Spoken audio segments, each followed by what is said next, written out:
नमस्कार दोस्तों, स्वागत है आपका अपने YouTube channel bio by Virendra sir पर। दोस्तों, हमारे रक्त परिसंचरण वाले पार्ट 24 नंबर पार्ट के 6 पार्ट कंप्लीट हो चुके थे। आज 7वां पार्ट हम आरंभ कर रहे हैं।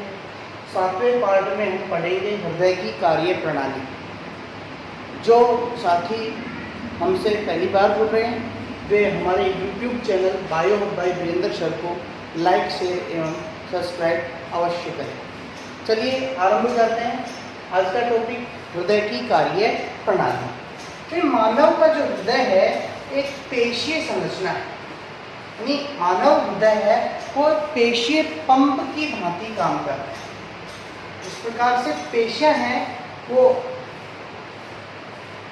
सिकुड़ती और फैलती हैं, उसी प्रकार से मानव का हृदय है वो सिकुड़ता और फैलता है, यानी एक बार संकुचित होता है एक बार फैलता है और उससे पंप की भांति ये काम करता है, जिसके कारण शरीर से आया हुआ रक्त, शरीर से जो रक्त आएगा वो हृदय के अंदर आता है और हृदय से वापस इसे शरीर में भेज दिया जाता है। यानी कहने का मतलब जो शरीर के विभिन्न भागों से जो रक्त आता है उस रक्त को शरीर के वापस पुनः अन्य भागों में पहुंचाने का काम करता है। ये क्रिया आलिंद एवं निलयों में लयबद्ध संकुचन के कारण होती है। लयबद्ध यानी लगातार एक लय के द्वारा सिकुड़ना फैलना, लयबद्ध संकुचन के कारण ये क्रिया संपन्न होती है, अर्थात शरीर से आया हुआ रक्त हृदय द्वारा शरीर के पुनः विभिन्न भागों में पहुंचाया जाता है। अब हम देखते हैं हृदय का स्पंदन, यानी हृदय किस प्रकार से स्पंदित होता है। हृदय का स्पंदन देखिए, हृदय में लयबद्ध संकुचन को, हृदय के अंदर जो लयबद्ध संकुचन होते हैं, हृदय में लयबद्ध जो संकुचन होते हैं उन संकुचनों को हृदय का स्पंदन कहते हैं। यानी हृदय में होने वाले लयबद्ध संकुचनों को ही हृदय का स्पंदन कहते हैं। ये जो हृदय का स्पंदन है वो इसकी पेशियों के अंदर, हृदय की जो पेशियां हैं उनके अंदर संकुचन उद्दीपन उत्पन्न होने के कारण होता है। यानी हृदय की पेशियों में संकुचन उद्दीपन उत्पन्न होते हैं। ये संकुचन उद्दीपन हृदय की पेशियों को लयबद्ध, संकुचित एवं अनुशीतलित करते हैं। इसलिए हृदय स्पंदन को, हृदय के स्पंदन की क्रिया को हम पेशी जनित स्पंदन कहते हैं। यानी हृदय के अंदर स्पंदन पेशियों में संकुचन उद्दीपन के कारण होता है, इस वजह से हृदय के स्पंदन को पेशी जनित स्पंदन कहा जाता है। हृदय में जो लयबद्ध संकुचन उत्पन्न करने वाला जो तंत्र पाया जाता है, हृदय के अंदर लयबद्ध संकुचन उत्पन्न करने वाला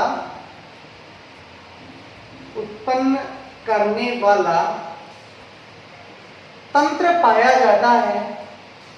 इस तंत्र को चालन तंत्र कहते हैं।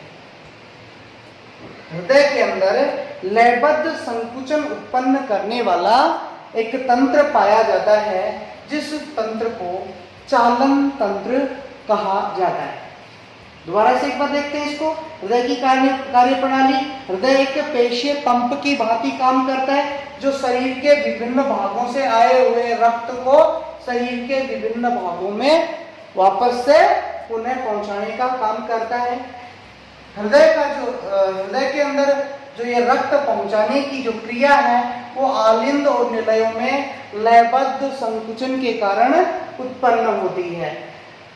हृदय स्पंदन यानी हृदय में लयबद्ध संकुचनों को ही हृदय स्पंदन कहते हैं।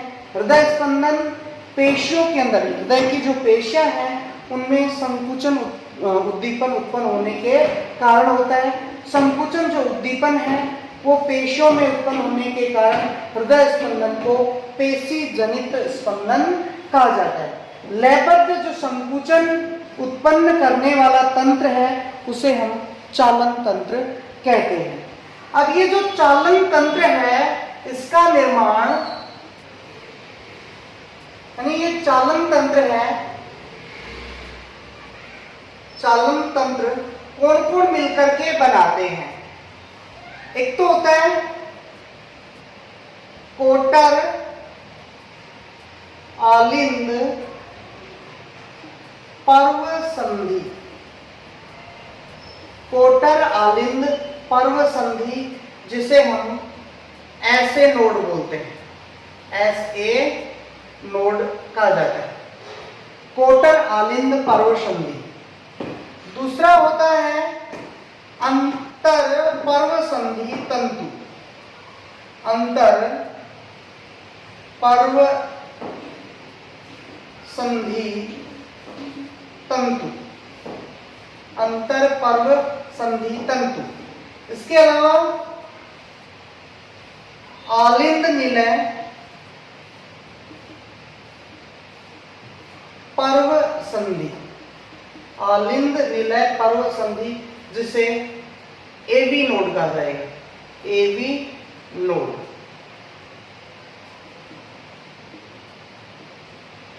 हिज बंडल, हिज बंडल और पुरकिंजे तंतु मिलकर के चालन तंत्र का निर्माण करते हैं।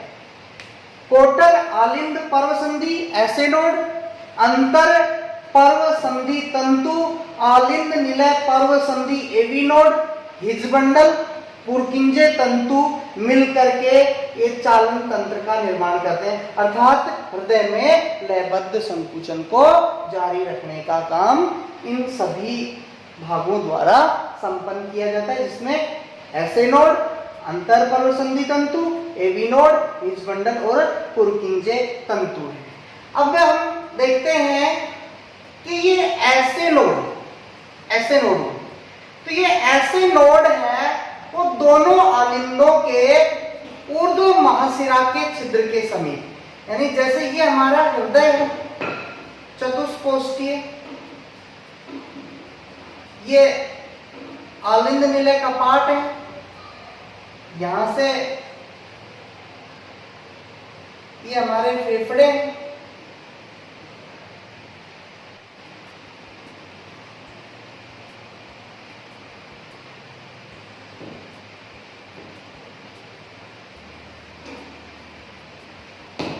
ये शरीर से रुधिर इधर से आता है, ये दायां आलिंद है,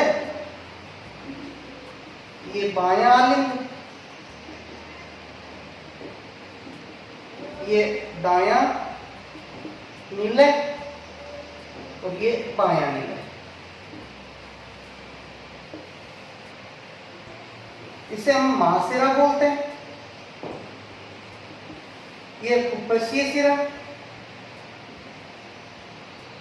और ये फुफ्फुसीय धमनी और ये महाधमनी, ये शरीर को रक्त लेकर जाती है। अब हम बात कर रहे हैं ऐसे नोड की। तो ऐसे नोड है वो दोनों आलिंदों के ऊर्ध्व महाशिरा के समीप, यानी यहां से ये ऊर्ध्व महाशिरा है, इसके समीप पाया जाता है। हृदय के संकुचन के लिए आवेश हैं वो इसी ऐसे नोड द्वारा, ऐसे नोड द्वारा उत्पन्न होते हैं, यानी यहाँ से संकुचन के आवेग इसी जगह से उत्पन्न होते हैं। हृदय के संकुचन के लिए जो आवेग उत्पन्न होंगे वो ऐसे नोड द्वारा उत्पन्न होते हैं। ऐसे नोड की जो कोशिकाएं होती हैं वे स्व उत्तेजनशील होती हैं। ऐसे नोड की जो कोशिकाएं हैं वे स्व उत्तेजनशील होती हैं जो सक्रिय विभव उत्पन्न करती हैं, जिसके कारण हृदय में लयबद्ध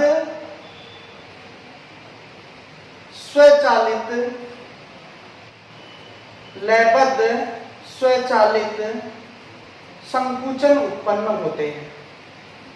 हाँ भाई, ऐसे नोड कहां पाया जाएगा? दोनों आलिंदों का जो ये ऊर्ध्व हिस्सा है जहां पे महाशिरा जुड़ी रहती है, लगभग वहां से ये पाया जाता है।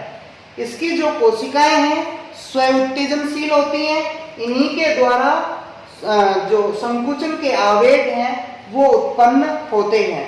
यानी ऐसे नोड द्वारा लयबद्ध स्वचालित संकुचन के आवेग उत्पन्न होते हैं। ऐसे नोड से सक्रिय विभव, ऐसे नोड से यहां से जो सक्रिय विभव होगा वो इस भित्ति के द्वारा दोनों आलिंदों में, इधर भी और इधर भी, जो सक्रिय विभव होगा वो दोनों आलिंदों की भित्ति में फैल जाता है और दोनों आलिंद लगभग एक ही समय पे संकुचित हो जाते हैं, अर्थात एक साथ क्या हो जाते हैं, ये संकुचित हो जाते हैं। क्या हुआ? ऐसे नोड द्वारा सक्रिय विभव उत्पन्न हुआ। सक्रिय विभव दोनों आलिंदों की जो भित्ति है उसके अंदर फैल गए और दोनों आलिंद लगभग एक समय पे क्या हो जाते हैं, संकुचित हो जाते हैं। अब ये जो ऐसे नोड है इससे सक्रिय विभव अंतर जो पर्व संधि तंतु थे जो यहां पे पाए जाते हैं, अंतर पर्व संधि तंतु, अंतर पर्व संधि तंतु, ये अंतर पर्व संधि जो तंतु है उनके द्वारा ये आवेग कहां पे आ जाएंगे, एवी नोड के पास। यहां पे एवी नोड होता है, एवी नोड पाया जाता है। ये सक्रिय विभव के जो आवेग हैं ऐसे नोड से एवी नोड के पास आ जाते हैं। एवी नोड है वो अंतर आलिंद पट पर दाएं आलिंद में, ये अंतर आलिंद पट है, इसके ऊपर दाएं आलिंद में पाया जाता है। एवी नोड से जो आवेग हैं वो हिजबंडल, यहाँ पे ये हिजबंडल पाए जाएंगे और पुरकिंजे तंतु पाए जाएंगे। यानी एवी नोड से ये आवेग हैं वो हिजबंडल प्लस पुरकिंजे,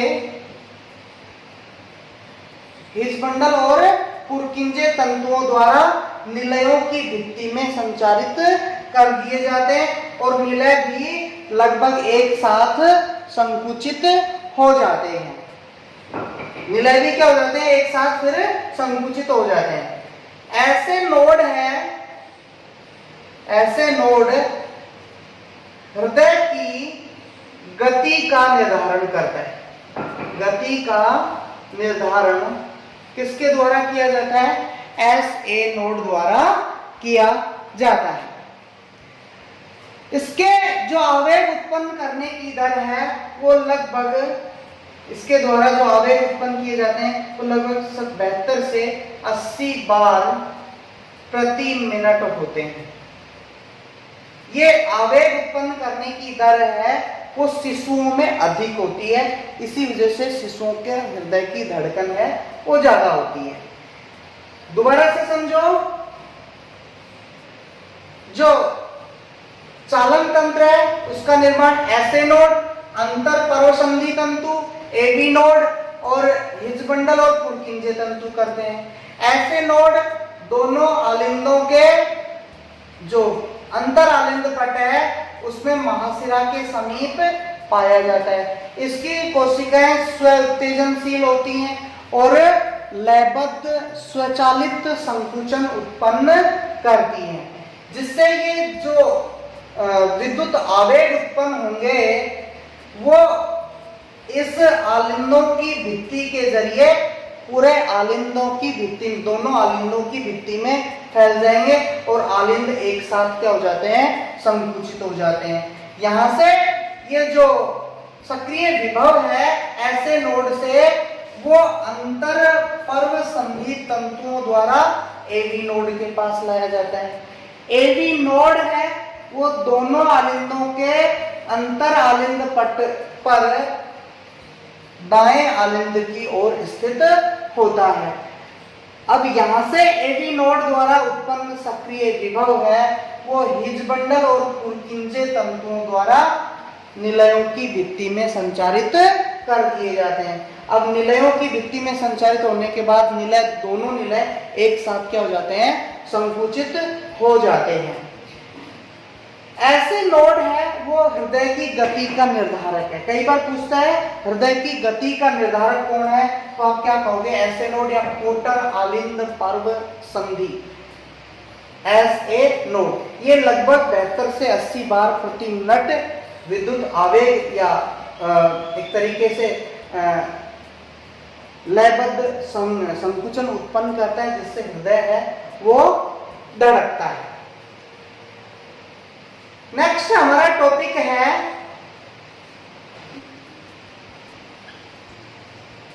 हृदय चक्र। हृदय चक्र, हृदय चक्र किसे कहेंगे, यानी हृदय के एक बार, हृदय में एक बार संकुचन प्रारंभ होने से लेकर दूसरे, या संकुचन की जगह स्पंदन वर्ड यूज करें तो और अच्छा रहेगा। हृदय में एक बार स्पंदन प्रारंभ होने से लेकर दूसरे स्पंदन प्रारंभ होने तक हृदय में घटित होने वाली सभी घटनाएं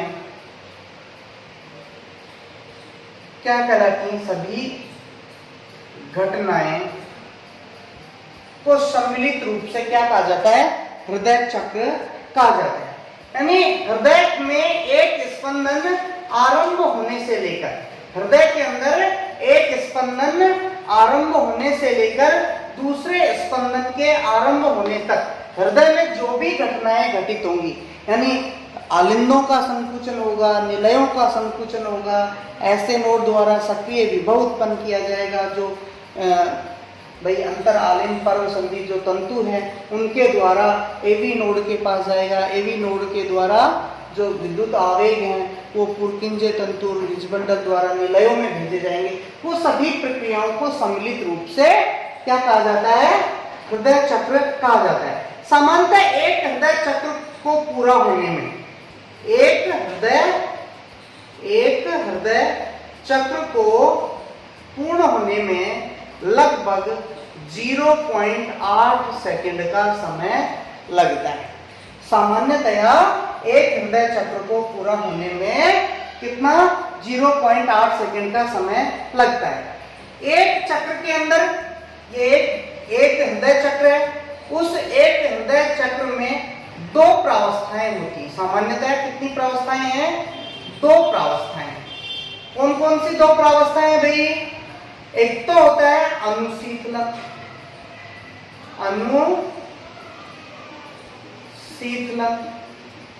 जिसको हम डायस्टोल बोलते हैं, डायस्टोल, और एक होता है प्रकुंचन, जिसे हम सिस्टोल बोलेंगे। सामान्यतः एक हृदय के अंदर दो प्रावस्थाएं होती हैं। एक प्रावस्था विश्रांति की प्रावस्था होती है, विश्रांति की प्रावस्था होती है, जिसे हम अनुशीतलन या डायस्टोल कहते हैं। और दूसरी अवस्था संकुचन की होती है, जिसमें हृदय के आलिंद निलय है वो संकुचित होते हैं, जिसे प्रकुंचन या सिस्टोल कहते हैं। यानी एक बार हृदय संकुचित होता है और एक बार विश्रांति यानी फैलता है, जिसे हम अनुशीतलन कहते हैं।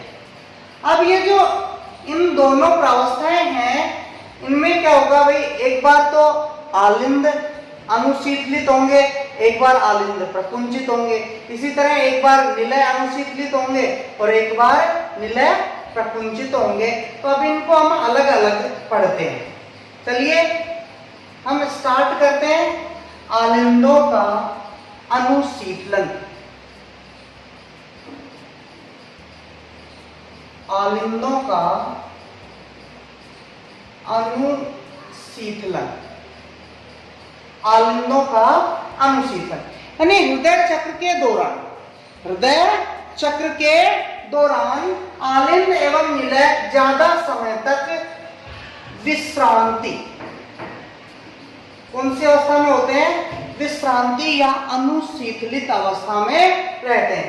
आलिंद लगभग, आलिंद है वो लगभग 0.7 सेकंड किस अवस्था में पाए जाते हैं, अनुशीतलित अवस्था में पाए जाते हैं।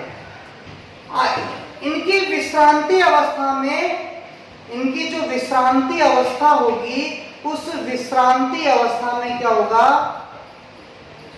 भाई, फेफड़ों से और शरीर से, ये तो फेफड़ों से हो गया, ये तो फेफड़ों से आएगी, फेफड़ों से और ये शरीर से, ये महाशिरा है और ये फुफ्फुसीय महाशिरा है। ये यानी विश्रांति की अवस्था में फुफ्फुसीय महाशिरा एवं शरीर के द्वारा महाशिरा से जो रक्त है वो कहां पे लाया जाता है, आलिंदों में लाया जाता है। कहां लाया जाता है, आलिंदों में लाया जाता है। ये जो शरीर से लाने वाली महाशिरा है ये अशुद्ध रक्त लेके आती है या O2 रहित रक्त लाती है और इसके द्वारा O2 युक्त रक्त लाया जाता है। यानी दाएं आलिंद के अंदर, ये दायां आलिंद है, दाएं आलिंद में O2 रहित रक्त और बाएं आलिंद में O2 युक्त रक्त पाया जाता है। आलिंद, बाएं आलिंद और बाएं निलय के बीच द्विवल्नी कपाट होता है और दाएं आलिंद और दाएं निलय के बीच यहाँ पे ये त्रिवल्नी कपाट होगा और ये द्विवल्नी कपाट पाया जाता है। ये प्रारंभिक अवस्था में बंद होते हैं, ये कपाट प्रारंभिक अवस्था में क्या होते हैं, बंद होते हैं। जैसे जैसे जैसे जैसे इनमें रक्त भरता जाता है और जब इनमें रुधिर का दाब बढ़ जाता है तो कपाट क्या हो जाते हैं, खुल जाते हैं और यहां से रक्त है वो निलयों के अंदर आ जाता है। रक्त कहां पे आ जाता है, निलयों में आ जाता है। आलिंदों के संकुचन से पहले ही, जब आलिंद संकुचित होते हैं उससे पहले, यानी ये आलिंद संकुचित होने होंगे उससे पहले, आलिंदों के संकुचन से पहले लगभग 75% रक्त आलिंदों से निलयों में आ जाता है। यानी अब क्या होंगे, अनुशीतलित हो रहे, अनुशीतलन के समय फुफ्फुसीय शिरा से और महाशिरा से रक्त आलिंदों में बढ़ता जाएगा और फिर जैसे ही दाब, प्रारंभिक अवस्था में तो ये द्विवल्नी और त्रिवल्नी कपाट बंद रहेंगे, लेकिन जैसे ही इनमें दाब बढ़ता है ये कपाट खुल जाते हैं और आलिंदों से रक्त निलयों में आ जाता है। यानी संकुचन से पहले ही लगभग 75% रक्त आलिंदों से निलयों में आ जाता है। आलिंदों के संकुचन में समय कितना है, 0.7 सेकेंड। दूसरा बिंदु आएगा हमारा आलिंदों में संकुचन, आलिंदों में संकुचन या प्रकुंचन, सिस्टोल, सिस्टोल। हाँ भाई, आलिंदों में अनुशीतलन होने के बाद दोनों आलिंद, अनुशीतलन हो गया, रक्त भर गया, 75% रक्त निलयों में आ गया और ये अनुशीतलन होने के बाद ऐसे नोड के द्वारा सक्रिय विभव उत्पन्न किया जाएगा और सक्रिय विभव इनकी भित्तियों के अंदर फैल जाएगा और आलिंद एक साथ क्या हो जाते हैं, संकुचित हो जाते हैं और उसके ये संकुचन से पहले हो गया, संकुचन के साथ क्या होगा, जो 25% रक्त आलिंदों में था वो भी कहा जाता है, निलयों में आ जाता है। हाँ भाई, जिससे निलय पूर्णतः रुधिर से भर जाते हैं। आलिंद प्रकुंचन में लगभग, आलिंदों के प्रकुंचन में लगभग 0.1 सेकंड का समय लगता है। प्रकुंचन के तुरंत बाद अनुशीतलन होते हैं, यानी जैसे ही प्रकुंचन हुआ, आलिंद वापस से फैलना आरंभ कर देते हैं, अर्थात यही क्रिया दोबारा से आरंभ हो जाती है। फेफड़ों की उपस्थित महाशिरा से और शरीर की महाशिरा से फिर से रक्त है वो इसमें आलिंदों के अंदर भरना आरंभ हो जाता है। अब तीसरा बिंदु आएगा हमारा निलयों में। अब निलय प्रकुंचित होंगे पहले, क्योंकि ये भर गए। निलयों में प्रकुंचन यानी आलिंदों में प्रकुंचन जैसे ही समाप्त होगा, आलिंदों में प्रकुंचन समाप्त होते ही यहाँ पे अंतर आलिंद तंतुओं द्वारा सक्रिय विभव एवी नोड के पास आएगा। एवी नोड से हिज बंडल और पुरकिंजे तंतुओं द्वारा निलयों की भित्ति में आएगा ये विद्युत आवेग, और जैसे ही ये आवेग आता है निलयों की भित्ति है वो संकुचित हो जाती है, जिससे निलयों का प्रकुंचन कहते हैं। जिससे निलयों के प्रकुंचन में लगभग 0.3 सेकंड का समय लगता है। संकुचन के कारण निलयों का दाब, जैसे ये संकुचित होंगे उससे निलयों का दाब बढ़ जाएगा और निलयों के दाब बढ़ जाने के कारण ये जो अर्धचंद्राकार कपाट हैं ये खुल जाते हैं।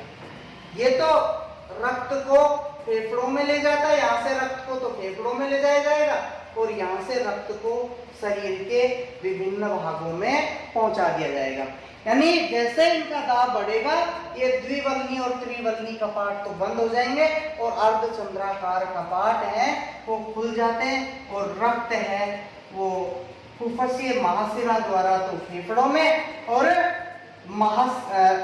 फुफ्फुसीय महाधमनी, ये फुफ्फुसीय धमनी के द्वारा तो फेफड़ों में और महाधमनी द्वारा शरीर के विभिन्न भागों में पहुंचा दिया जाता है। चौथा बिंदु है हमारा जिसको निलयों का अनुशीतलन कहते हैं। निलयों का अनुशीतलन, निलयों का अनुशीतलन। हाँ, प्रकुंचन के बाद निलय है वो, ये प्रकुंचन हो गया, रक्त चला गया, अब ये निलय वापस से विश्रांति अवस्था में आते हैं। कौन सी अवस्था में आ जाते हैं? ये निलय विश्रांति अवस्था में आ जाते हैं और इस निलयों के अनुशीतलन में 0.5 सेकंड का समय लगता है। अब निलयों के अनुशीतलन से निलयों का दाब क्या हो जाएगा? निलयों का दाब घट जाएगा और निलयों के दाब घट जाने के कारण ये अर्धचंद्राकार कपाट वापस रक्त निलयों में नहीं आए, इसके कारण बंद हो जाते हैं और उसी दौरान जो आलिंदों में भरा हुआ जो रक्त है वो द्विवल्नी और त्रिवल्नी कपाटों के खुल जाने के कारण रक्त है वो निलयों में आ जाता है। ये क्रिया लगातार चलती रहती है, यानी आलिंदों का अनुशीतलन, आलिंदों का प्रकुंचन, निलयों का अनुशीतलन, निलयों का प्रकुंचन। यानी अनुशीतलन की क्रिया देखें तो आलिंदों के अनुशीतलन और आलिंदों के प्रकुंचन में 0.1 और जोड़ दो, टोटल 0.8 सेकेंड का समय लगा। और ये ऐसे निलयों के प्रकुंचन और निलयों के अनुशीतलन में 0.3 प्लस 0.5 बराबर 0.8 सेकेंड का समय लगा। अर्थात ये क्रिया पैरेलल समांतर चलती रहती हैं तो एक हृदय चक्र में लगभग 0.8 सेकंड का समय लगता है। दोबारा से समझो, हृदय चक्र के अंदर 4 पार्टों में हमने बांटा। आलिंदों का अनुशीतलन क्या होगा, जब आलिंद है विश्रांति अवस्था में रहेंगे उस समय आलिंदों के अंदर पुपस्सी शिरा और महाशिरा के द्वारा रक्त है वो आलिंदों में भर जाता है। इस समय इसके अंदर कितना समय लगता है, 0.7 सेकंड का समय लगता है। जैसे ही रक्त इनमें बढ़ता जाता है दाब बढ़ जाता है और दाब बढ़ने के कारण द्विवल्ली और त्रिवल्ली कपाट खुल जाते हैं, रक्त है वो निलयों में आ जाता है। अर्थात अनुशीतलन के दौरान ही लगभग 75% रक्त, अनुशीतलन होगा उसी समय संकुचन से पहले ही लगभग 75% रक्त निलयों में आ जाता है। फिर निलयों का प्रकुंचन होगा जिसमें 0.1 सेकंड का समय लगेगा, जिसके दौरान जो 25% रक्त रह गया वो भी कहाँ जाता है, निलयों में आ जाता है। अब निलयों की भित्ति का दाब बढ़ जाता है जिससे द्विवल्ली और त्रिवल्ली कपाट बंद हो जाते हैं और इनमें जैसे ही संकुचन होगा ये अर्धचंद्राकार कपाट खुल जाते हैं और रक्त है उपस्सीय धमनी और महाधमनी, उपस्सीय धमनी द्वारा तो फेफड़ों में और महाधमनी द्वारा शरीर के विभिन्न भागों में भेज दिया जाता है। निलयों के प्रकुंचन में 0.3 सेकंड का समय लगता है। अब निलय प्रकुंचन के बाद जैसे ही अनुशीतलन करेंगे ये अर्धचंद्राकार कपाट तो बंद हो जाते हैं और द्विवल्ली और त्रिवल्ली कपाट खुल जाते हैं और रक्त है वो आलिंदों से वापस निलयों में आना आरंभ हो जाता है और ये क्रिया लगातार अनवरत रूप से बिना रुके जीवन पर्यंत जारी रहती है। आज के वीडियो में इतना ही। इस पाठ के आगे के टॉपिक हेतु हमारा नेक्स्ट वीडियो देखें। धन्यवाद।